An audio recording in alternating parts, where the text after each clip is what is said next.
allowed this to happen. This shouldn't have happened. October 7th in the Middle East should have never happened with Israel. The horrible leaving, the way they left Afghanistan should have never happened. Inflation should have never happened. You know, we have great inflation numbers, by the way, just got released. Inflation is way down, and it's based on what we've done, and we've done it in a very short period of time. You know, we had virtually no inflation. For 4 years, we had almost no inflation, and when these characters took over, we went from no inflation to the worst inflation probably in the history of our country. So it's very interesting. Go ahead. Are you going to retaliate against me? And by the way, I have to speak of inflation. I love these socks. What's with these socks? It's in honor of the Taoiseach. I'm trying to stay focused, but I'm very impressed with the VP's socks. Mr. President, that the United States is recognised as having such an important role in the peace process, and yet half the parties from the Northern Ireland government have decided not to come to some kind of accept. They haven't what? They haven't come over. They're boycotting the Catholic celebration. What are they boycotting? They are talking about your position on Gaza as one of the most. Oh, I haven't heard that. I really haven't heard that. Look, can I just say, I've got to pay tribute to the President on the peace initiatives. The one thing we've learned in Ireland about the peace process that you've just spoken about, and I recall back in the early 90s, when the first tentative steps to get peace in Ireland, people criticised people like John Hume or people like Albert Reynolds, and then Taoiseach. But they kept going, and when we got that ceasefire in 1993, okay, it took a number of years to get the comprehensive peace settlement, but again, the guns more or less largely went silent. The war in Ukraine is a devastating war on young people, and I think that very simple, straightforward narrative is to be commended. We all have children. We're shocked at the prospect of young people losing their lives in that number, be they Ukrainian, be they Russian, whatever. Anything we can do to stop the violence, I think, is an extremely positive thing. And there will be all sorts of people having qualifications on it and all the rest of it. It's our job then to work on it and to try and build it. US. I will say, and thank you for that, but I will say, last week 2,500 young people died while we sit here and talk. Yeah. And while they talk about peace, but they've been talking about peace. This should have never happened. This war should have never happened. It would have never happened if I was president. That's what makes me more angry than anything else, because you've had far more people die than they report. Than these people report, for whatever reason. But you had far more people. The numbers are far more devastating. You'll find that out someday. And it doesn't affect you very much. They're not Irish, and they're not from my country. They're from Russia mostly, almost all from Russia and from Ukraine. And people could say, why are you doing this? Why are you involved in that? Because 2,000 people a week are dying. And they have families, and they have mothers, and they have fathers, and they have sisters, and they have brothers and friends, and they're dying. And I've seen the pictures, the satellite pictures that we see all the time, and it looks like Gettysburg in its prime, because that was, they say, one of the most horrific battles ever. You have kids lying all over these fields that are dead, because the weapons today are unbelievable, between drones and various types of guns. I'm not even talking about beyond that with the big babies. You understand what I mean? I hate to even mention the name, the nuclear name. I hate to mention it. But you have weapons today that are so powerful. And I see kids every week. I see pictures of kids laying all over the field dead. They're dead. Beautiful kids. They're dead. And they're not from here and they're not from where you are, but he's working very hard. We're all working hard to get this thing finished. It's crazy over nothing, and it's not going to go anywhere. It's just a terrible situation. And I think we have a chance to get it done. So we've gotten half of it as a ceasefire, and if we can get Russia to stop, then we have a full ceasefire, and I think it'll never go back to war. I think something will. Can I ask you about Ireland's relationship with Israel? There's been a lot of talk recently. The government are looking to bring in what's called the Occupied Territories Bill, which would ban goods from occupied territories. I know you met with Prime Minister Netanyahu recently. Did Ireland come up in that conversation? Did he raise any concerns about enlargement? One thing I'll tell you, you're not from Israel, that's for sure, huh? She's definitely not from Israel. It's an interesting question coming from you. We talk about everything. Israel has been under siege, as you can see, and they had to fight back. October 7th was a terrible thing. People don't like to mention it, but it was a terrible, terrible day in the life of the world.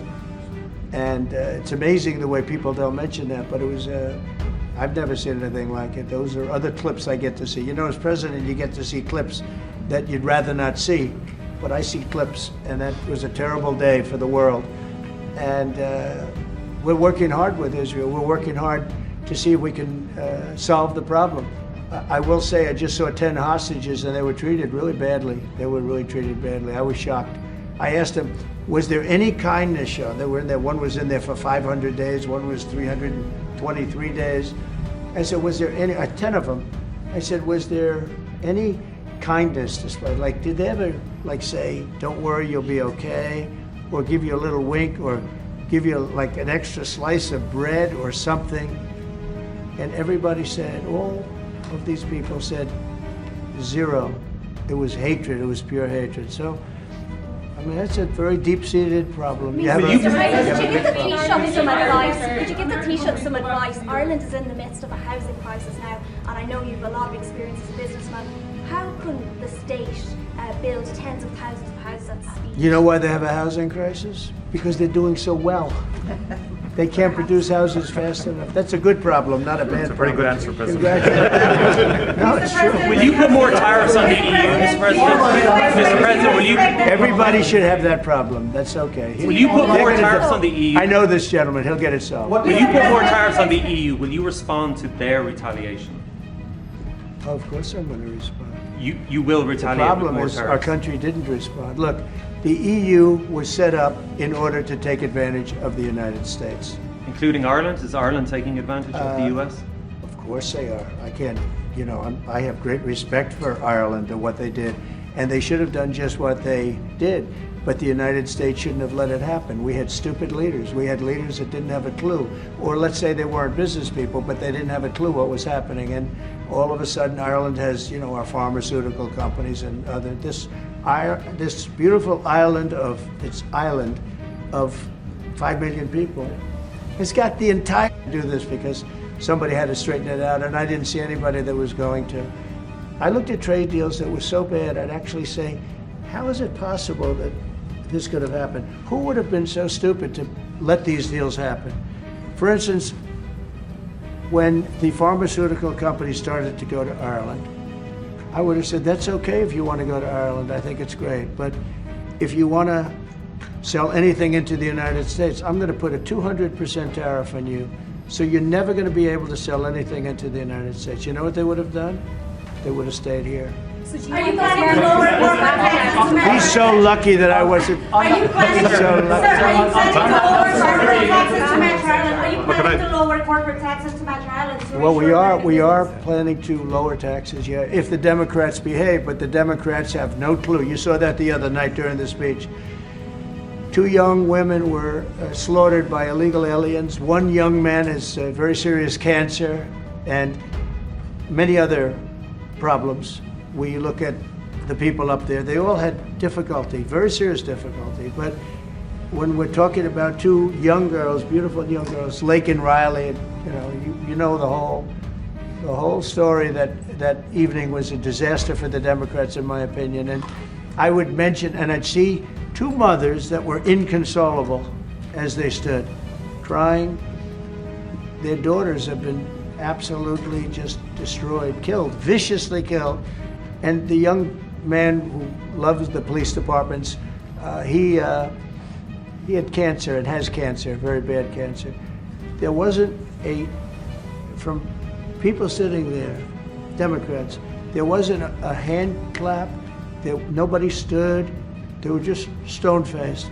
These people are sick, there's something wrong with them. There was no standing for anybody.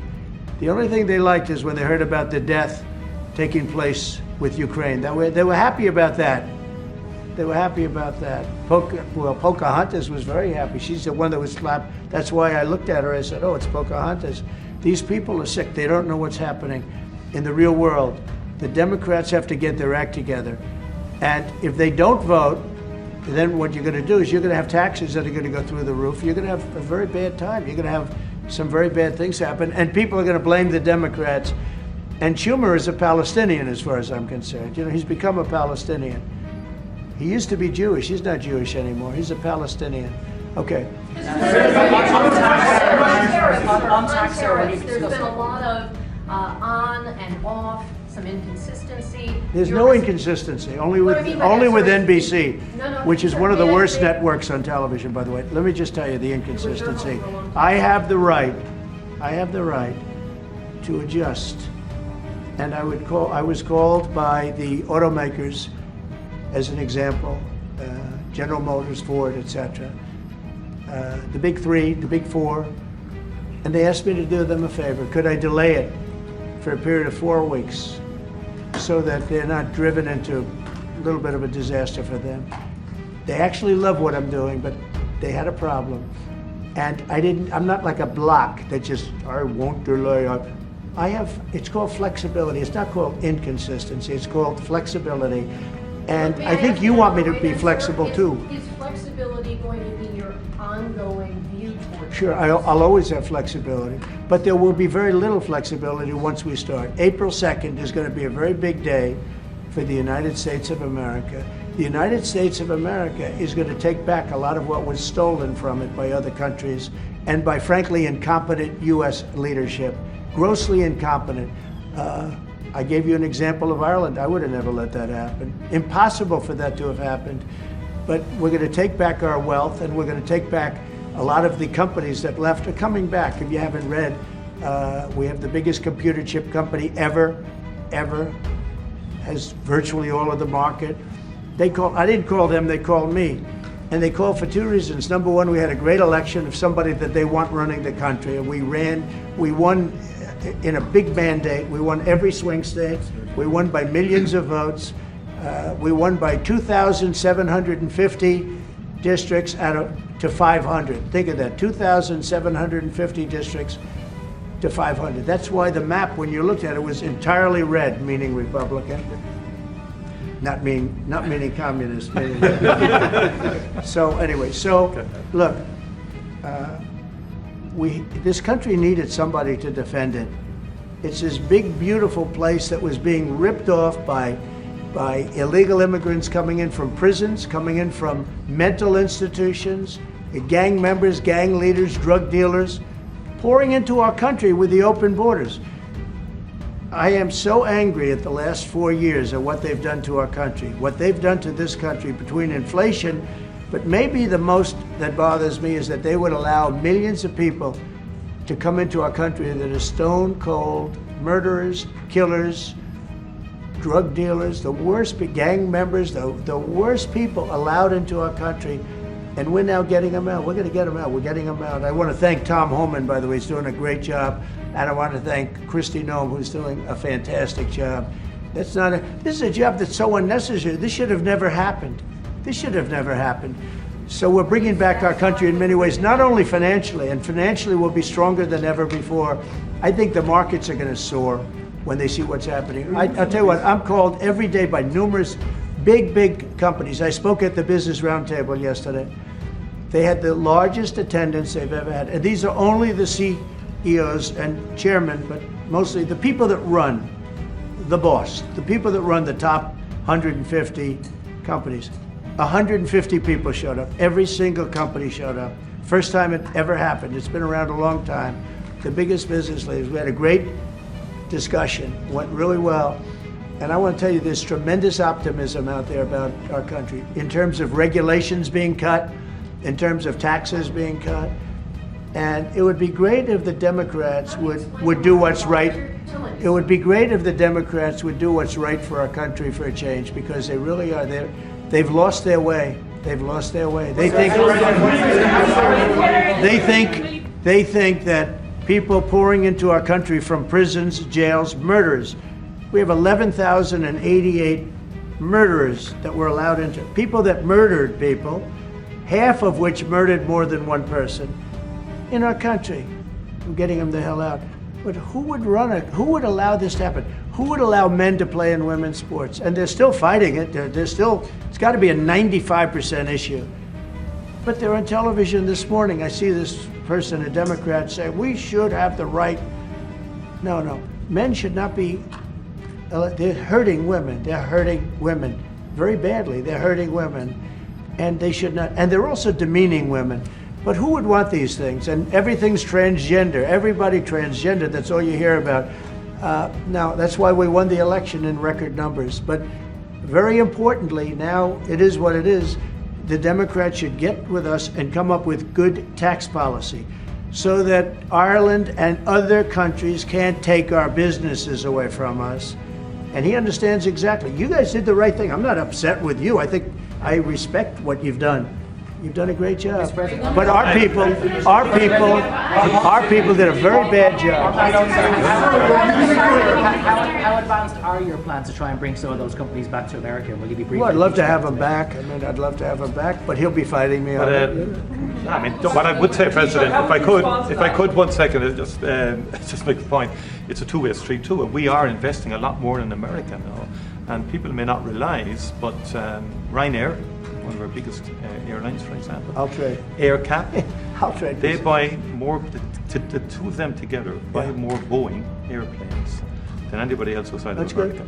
That's a little known fact. It doesn't turn up in the statistics, but Ryanair and AirCap, big aircraft leasing company, Irish company, have done great work with Boeing and huge investments over the last couple of years. You know, so and there's a lot of Irish companies here now, about 700 odd Irish companies based in America. Glanbia, Smurford, Rock, I was saying to you this morning, Vice President, a lot of them creating thousands of jobs in America. And it's only fair. I mean, that's correct. That's right. That's the way it should happen. And I think it's a very good relationship we have. It's a historic one, and it's happened over time. We've added value to American companies. We've increased their value. They've got access to the European market, and they did all of that. I understand where you're coming from fully.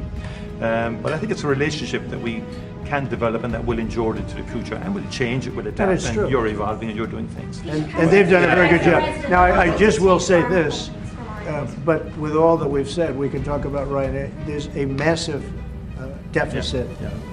I don't mean by a little bit. I mean, there's a massive deficit that we have with Ireland and with other countries too. And we want to sort of even that out as nicely as we can, and we'll work together. We're going to work together great, but the deficit is massive. Will you hear this one? You said earlier that it was now up to Russia in terms of the ceasefire. Yeah. Is there anything you can do in terms of pressuring Russia, or in terms of the sanctions, or what can you do? We can, but I hope it's not going to be necessary. Sure, we can pressure. We can do that with Russia. Remember this, Russia took Georgia from Bush, right? They took Crimea from a man named Obama, Barack Hussein Obama, right?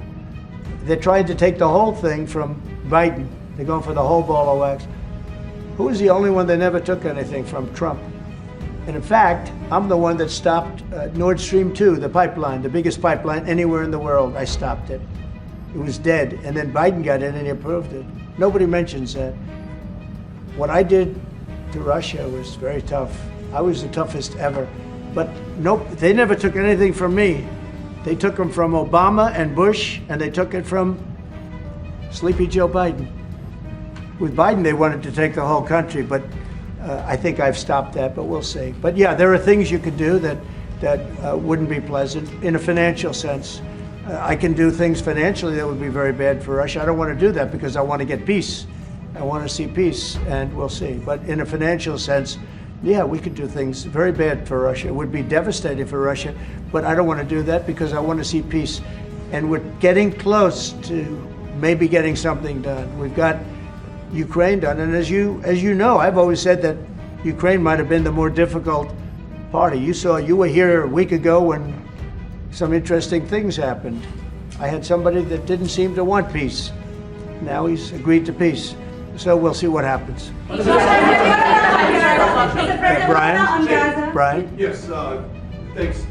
Thank you. First, we'll congratulate you on your lower inflation core rates. Thank you. Gas prices going down, airline prices going down. Well, this is for the Irish gentleman here, if I can see him real quickly. Welcome, United States. You look great. Thank you. Nice suit. Now you feel good. He knows. What's coming next? Ran on Sorry? MAGA, Make America Great Again.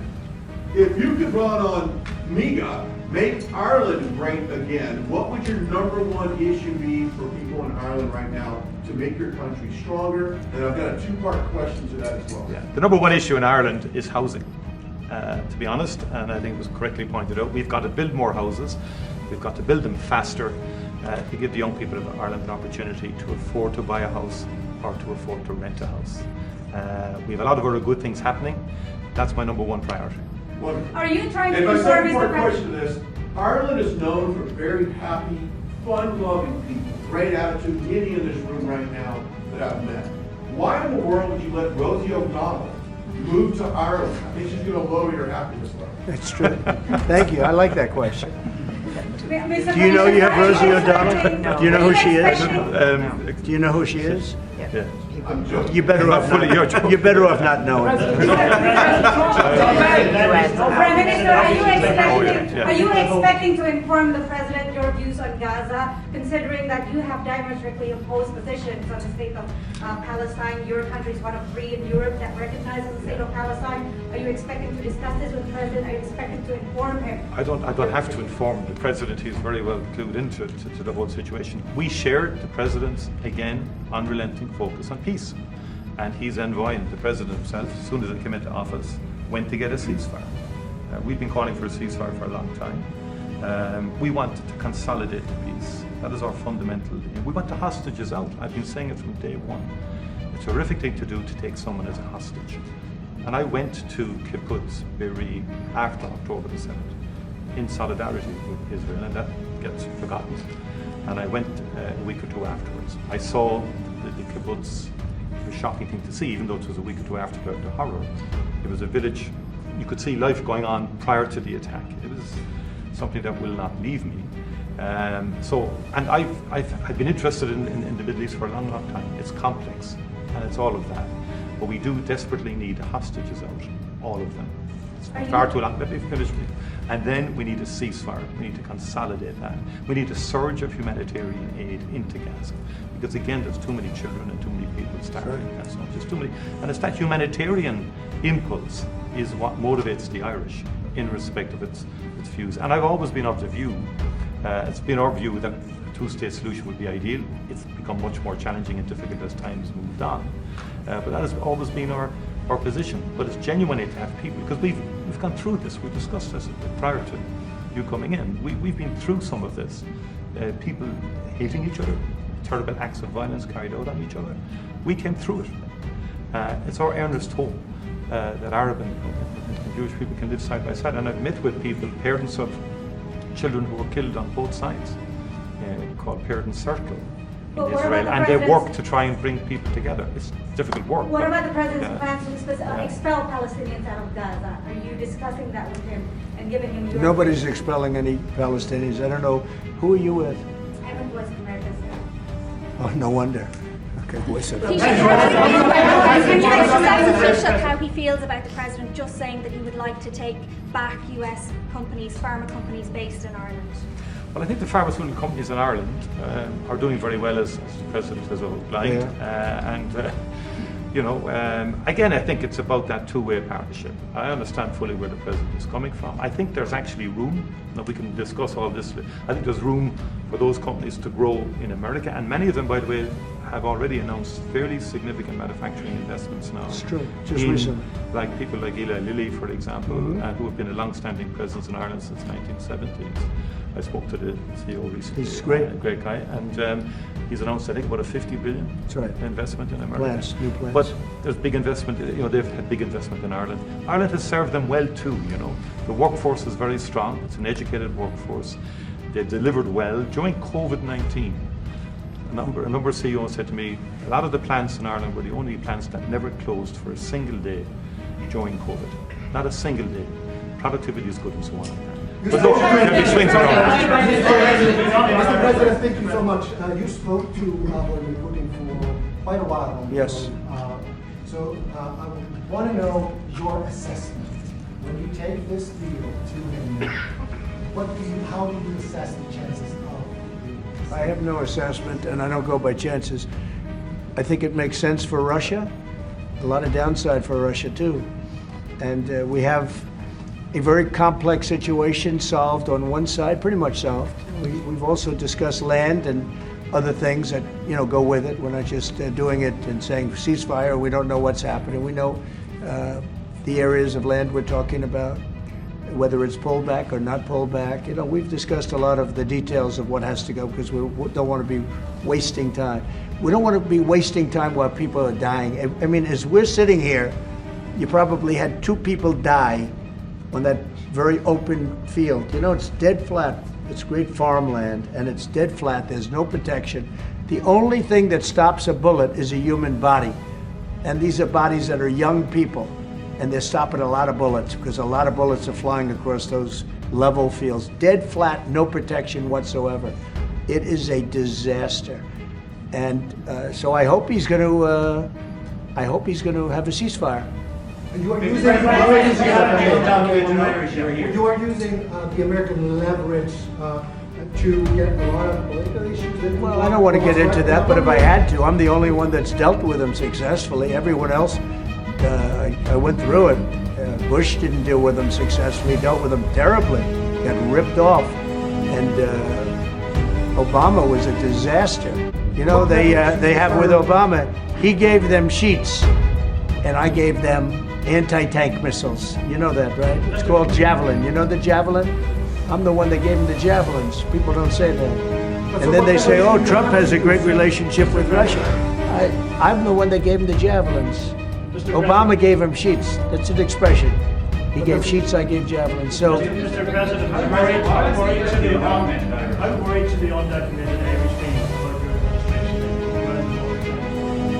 I think the Irish love Trump. We won the Irish with a tremendous amount of vote. I want to thank you very much.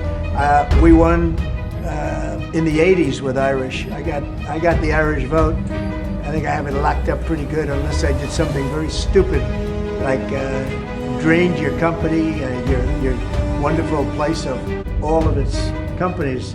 If I drained Ireland of all of the companies, maybe I'd lose the Irish vote. I don't know. But right now, no, I love it. I've been there many times, as you know. And we don't want to do anything to hurt Ireland. We want it, but we do want fairness, and he understands that. No, that's enough, Kelly. Thank you.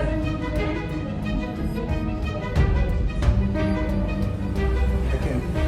Mr. President, the Irish American Appreciation Month will be named there. Who's your favorite? Oh, there's so many. Are you kidding me? Well, I do happen to like your fighter. He's got the best tattoos I've ever seen. I don't know if I'm a big but that. Is it Conor McGregor? Boy, you have Conor's great, right? Yeah, talking about Conor, but you have a lot of great Irish fighters. Actually, they're great fighters. I don't know what that is, but Ireland's always had a lot of good fighters. You know why? Because they're tough people. They're smart people and they're passionate people, and they really have been over the years. So many. I think your father was a great fighter, right? He was. Wow. And yet, look at you. You're so smooth and so. He was a very good defensive boxer. He was a really good. He was a good boxer, yeah. Yeah. Boxed for Ireland. Boxed for Ireland. That means genetically, I'm not going to mess around. Okay, let's a couple of more from somebody that didn't ask a question. Yeah, please go ahead. Who? Oh, Apple's been treated very badly. Look, Apple had tremendously bad luck. I thought they had a very good lawsuit, but they lost $16 billion. $16 billion, and they're after a lot of our American companies. See, that's what's unfair. It's the European Union. I'm not blaming you. I'm blaming the European Union. The European Union's gone after our companies. And Apple's a great company, and they have to give $16-17 billion on a lawsuit that I didn't think was a good lawsuit. No, that's not good. No, the European, we have a problem with the European Union. They don't take our farm products. They don't take our cars. We take millions of cars, BMWs and Mercedes-Benz and Volkswagens and everything. We take millions of cars. I said to Angela Merkel at the time, I said, Angela, how many Chevrolets do we have in the middle of Munich? Why, none. I said, you're right, we have none. That's the way it is, we have none. No, I'm not happy with the European Union, I want to tell you. And, Will you put tariffs and on we're going to cars? win that. We're going to win that financial battle. It's a Tariffs financial on battle. European cars, Mr. President? Tariffs on European cars, is that something you're now considering? Oh, absolutely, I will do that. Think Think of it, they have millions of cars coming in, millions and millions of cars. One of probably the largest. Japan's very big too, but and they don't accept our cars. We make great cars. They don't have our cars, but we have their cars. They don't have our farm products. We have the greatest farmers in the world. They don't accept our farm products, so we accept theirs. So, you know, things are going to change unless they do what they have to do, and they know what they have to do. This is not going to be a tough battle. In my opinion, not going to be tough. Just like when Ontario charged us, everybody said, oh, they just charged. I said, this will be won in 1 hour. And they announced what we were going to do, and they withdrew their little threat.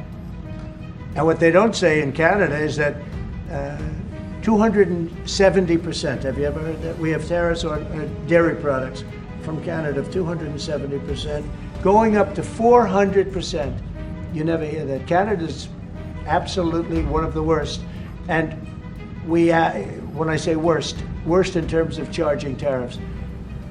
Their dairy products, they charge our farmers 240, 250, 270, and 400%, okay? Think of that for dairy product. And we charge them like peanuts. You know why? Because we've been improperly run for so many years. I had that all settled in my first term. But then, of course, Biden, you know, he let everything go to hell. One of the things we did is we took from China hundreds of billions of dollars, and I have great respect for President Xi. But he understood that. He understood it was a one-way street, and you can't have a one-way street. Okay? One more question. Can you say which countries you might target in your next travel ban? Say it. Can you say which countries you might target in your next travel ban? Wouldn't that be a stupid thing for me to say? I said, which countries am I going to target for the next travel ban? As part of the, Can you believe somebody would ask that question? As part of the. Well, we're going to talk. We're going to be talking really to the European Union. You know, I will tell you this one little, we'll end it with this. So I have a property, a big property in Ireland that you know well. It's one of the most highly rated hotels in all of Europe. It's beautiful. In Doonbeg, it's a beautiful 600 acres on the ocean, and everybody knows it. And we have a beautiful hotel. And I was going to do a project there, a big expansion of the place. This was when I was a civilian, before the presidency, before I even thought about the presidency. But I was going to do a really beautiful expansion of because it does very well. And I got the approvals from Ireland so quickly. They were so professional. They wanted it. You know, it's economic development, it's jobs, it's construction jobs, a big expansion, beautiful expansion. But I was told something that bothered me. They said, sir, you also have to get approved by the European Union. I said, why do I have to go to the European Union to expand a hotel that's in Ireland? They said, well, that's the way it is. I say, well, shouldn't that go fast? They said, no, it'll take at least 7 years. You gave me the approval in about 4 weeks. It was a beautiful professional. If you took 4 years, you wouldn't have done a better job. You know, everything was done environmentally, everything. There's no reason to take very long. I had everything from Ireland in 4 weeks. And then I hired somebody. He said the process will be from 5 to 7 years. And I said, oh, really? And then I found out that they weren't playing games. Now think about how bad that is for your country. So that was my first experience with the European Union, and I dropped the project. I just said, I'm not going to do that. I'm not going to go 7 years to expand something. But I have to, I'll hand it to Ireland. You were so professional, so good. But I don't know why. European Union had to approve it. And with them, it was deal. And that's the European Union. So it was a very bad experience I had. Just say, President, you have the distinction of being, I think, the only president that has physically invested in Ireland. That's through good. your Doonbeg. And it's been a good And investment too. I mean, for anybody, you should go there. It's just stunning. I love this. No, I mean, seriously, even if you don't play golf, Yeah, I it's mean, it beautiful. is a stunning landscape. Yeah. Your people have restored it very well, and our people are going to continue to work with you on that piece to do it all sort of effectively and so on. Like They've that. had a great- We're gonna they've continue had to a do great that. relationship. But it is, and the local people, my local councillor Rita McInerney texted me Right. last week to say, tell President Trump to thank his family for the way they've worked with the local community and for the work that they've done.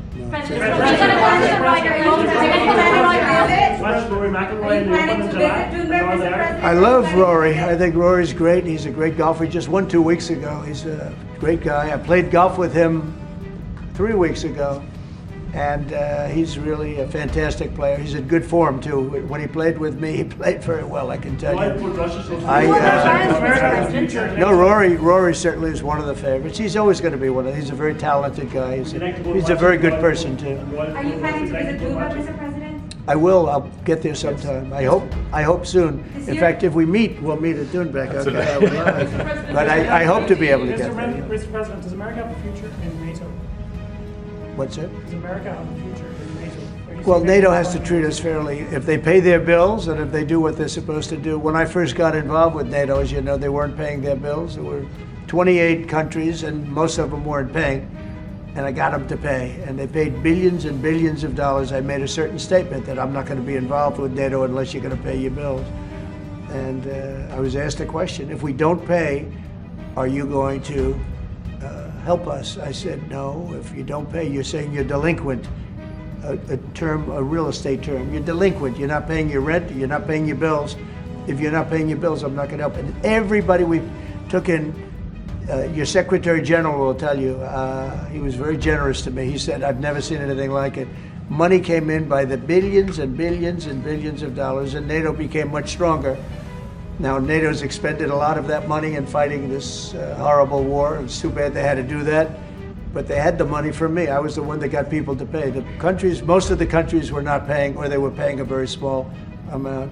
So we'll see. But NATO can be a force for the good, absolutely. Would you like to see Ireland join NATO, Mr. President? That's up to Ireland. Would you think Ireland and the EU are too close? Do you think that perhaps, like you We said, are very close. No, Ireland and the EU. Do you think there's too close a relationship there? Do you think there needs to be a separation? Like you said, if you can't get planning permission when you can get it in Ireland, but you can't get it in the EU, do you think? Well, there's a look, I can just tell you about my personal experience, that Ireland treated me very well and the EU was terrible, and they stopped really a magnificent addition. It was special people, very special people. I know a lot of Irish, and growing up in New York, I know a couple of your people that used to live in that beautiful Ireland, and now they're here, but they love your country very much. You know, they have a great feeling toward your country.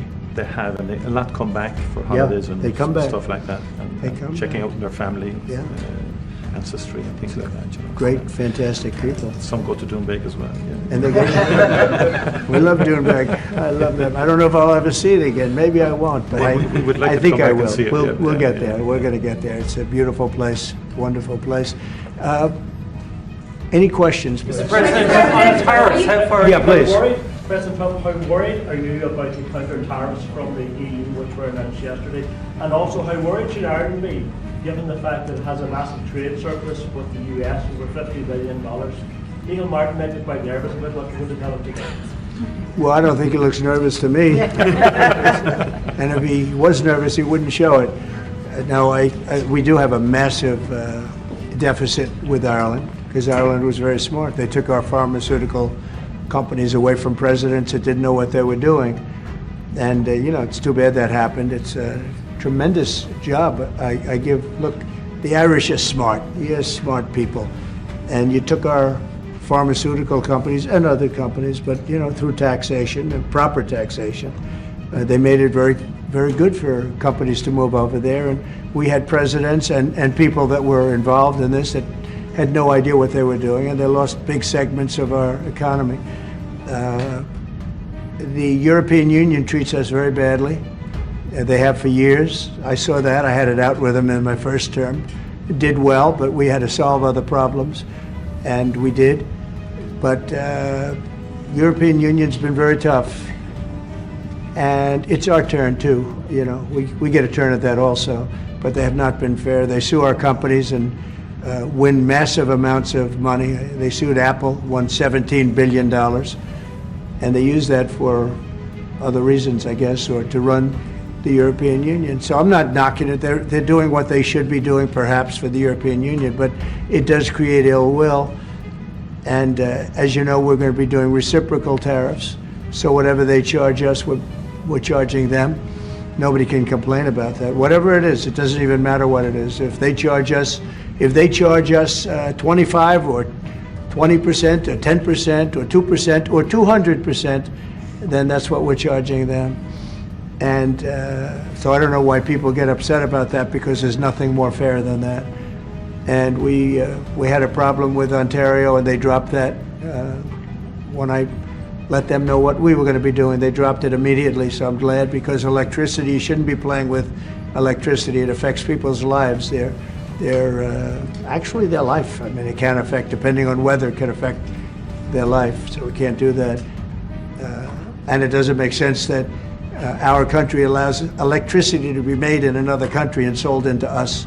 Who did that deal for the United States? Okay, I looked at that long ago, and I said that's not something that's very smart. So we've had a lot of bad trade policies, and yet we're doing very well right now.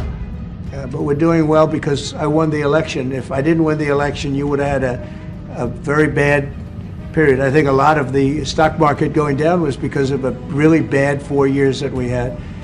When you look at inflation and all of the other problems wars and inflation and so many other problems. But we're going to have very good years. We had, I don't know if you saw a little thing like the cost of eggs, little to you, but big to people out there, down almost 30% in the last few days.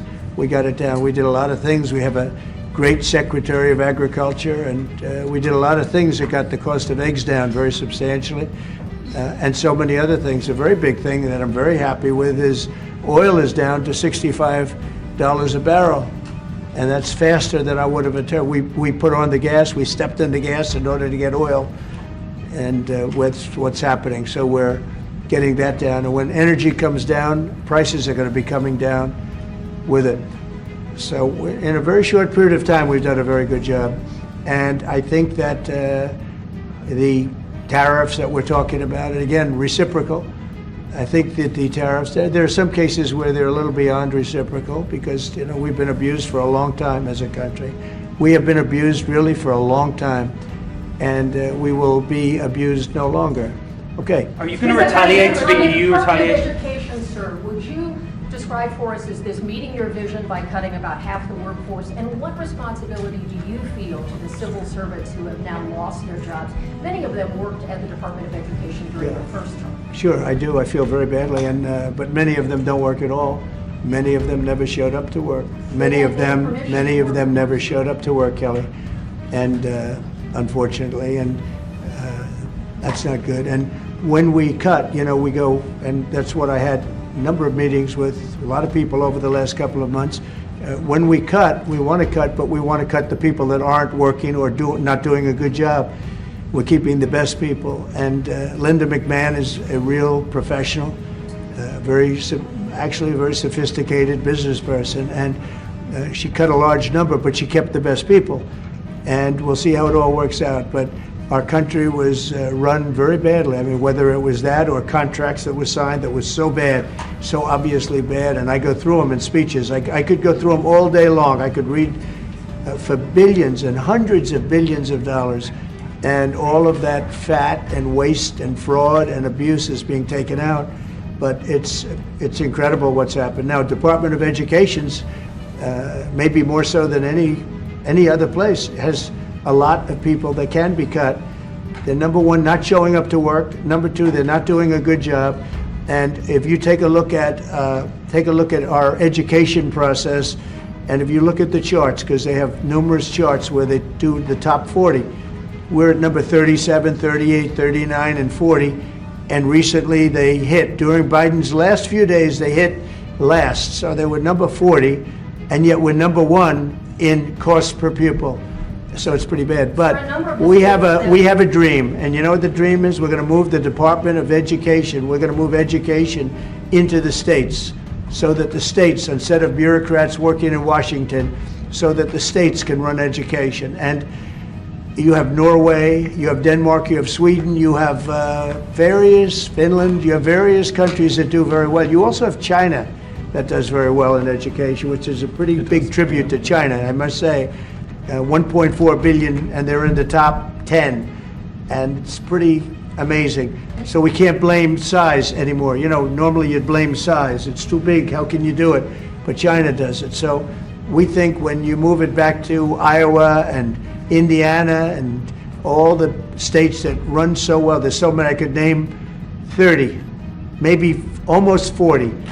Those will be as good as Denmark, those will be as good as Norway, and they'll be as good as any of these. I believe they'll be as good as any. Now then you're going to have 10 that won't be so great. You're going to have 5 that will not be good at all, but we'll work with them and we'll get them to be good. But what we want to do is always school choice, but we're going to do school choice, and we're doing it. But we want education to be moved back where the states run education, where the parents of the children will be running education, where governors that are doing a very good job will be running education, not run. I drive through the city and I see like so many buildings, Department of Education, Department of big buildings, and by the way, they're empty. Nobody shows up to work. So I think Linda did a very good job.